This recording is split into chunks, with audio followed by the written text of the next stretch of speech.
रात के गहरे अंधेरे में मैं अकेला सड़क पर गाड़ी चला रहा था। मेरी कार की हेडलाइट्स केवल सड़क के कुछ ही हिस्सों को रोशन कर पा रही थी, बाकी सब कुछ घना अंधेरा था। चारों तरफ सन्नाटा था, बस कभी कभी पेड़ों की पत्तियों की सरसराहट सुनाई दे जाती थी। घड़ी रात के 12 बजा रही थी और मैं जल्दी से जल्दी अपने गांव पहुंचना चाहता था। गांव का रास्ता एक घने जंगल से होकर गुजरता था।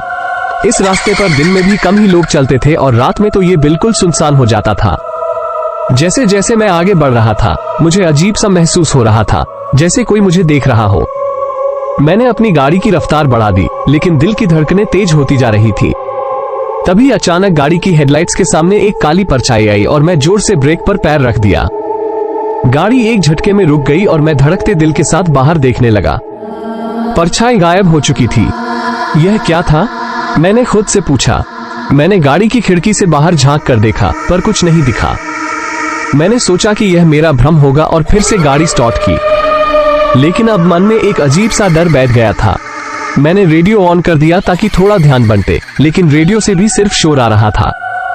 अचानक मुझे गाड़ी के बोनट पर कोई आहट सुनाई दी। मैं डर से कांप गया और गाड़ी रोक दी।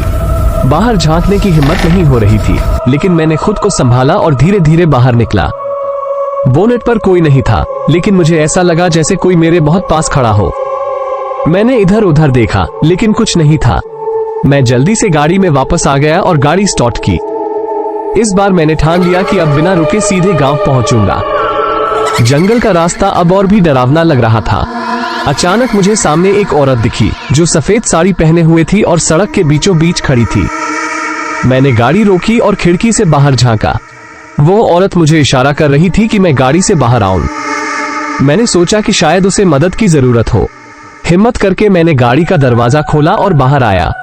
आपको क्या हुआ? क्या मैं आपकी मदद कर सकता हूं? मैंने पूछा। औरत ने मेरी तरफ देखा और उसकी आंखों में अजीब सा दर्द और डर था। उसने धीमी आवाज में कहा, मुझे यहां से निकालो प्लीज। मैंने उसे गाड़ी में बिठाया और गाड़ी चलाने लगा। आपको कहां जाना है? मैंने पूछा। उसने बस इतना ही कहा, बस आगे बढ़ते रहो। उसकी आवाज में अजीब सा सन्नाटा था। जैसे जैसे मैं गाड़ी चला रहा था, मुझे महसूस हुआ कि गाड़ी के अंदर का तापमान अचानक बहुत कम हो गया है।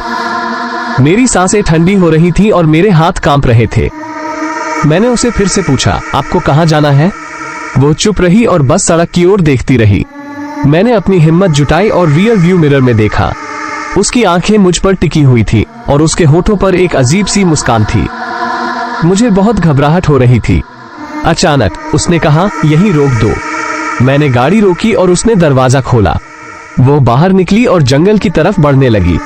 मैंने उसे रोकने की कोशिश की, रुको, आप कहां जा रही हैं? लेकिन उसने कोई जवाब नहीं दिया और अंधेरे में गायब हो गई। मैंने जल्दी से गाड़ी का दरवाजा बंद किया और वहां से निकलने की कोशिश की, लेकिन गाड़ी स्टार्ट ही नहीं हो रही थी। मैंने कई बार कोशिश की, पर इंजन ने जवाब दे दिया था। मैं घबरा गया और बाहर आकर इधर उधर देखने लगा, शायद कोई मदद मिल जाए। लेकिन चारों तरफ घना अंधेरा था और कोई भी नहीं दिख रहा था। अचानक मुझे किसी के हंसने की आवाज सुनाई दी। मैंने पीछे मुड़कर देखा। वो औरत वहां खड़ी हंस रही थी। उसके चेहरे पर अब एक खौफनाक मुस्कान थी और उसकी आंखें चमक रही थी। मैं समझ गया था कि वो इंसान नहीं है। मैं जितनी तेजी से हो सकता था भागा और गाड़ी में जाकर दरवाजे बंद कर दिए। मैंने गाड़ी के अंदर से देखा, वो औरत धीरे धीरे गाड़ी की तरफ बढ़ रही थी। मेरी सांसें रुकने लगी थी। तभी गाड़ी अपने आप स्टार्ट हो गई। मैंने बिना एक पल गवाए गाड़ी चला दी और वहां से निकल पड़ा। जंगल का रास्ता खत्म होते ही गांव की रोशनी दिखाई देने लगी। मेरी जान में जान आई। मैंने गांव में पहुंचते ही सबसे पहले अपने दोस्त के घर की तरफ गाड़ी मोड़ी। दोस्त के घर के पास पहुंचकर मैंने गाड़ी रोकी और दरवाजा खटखटाया।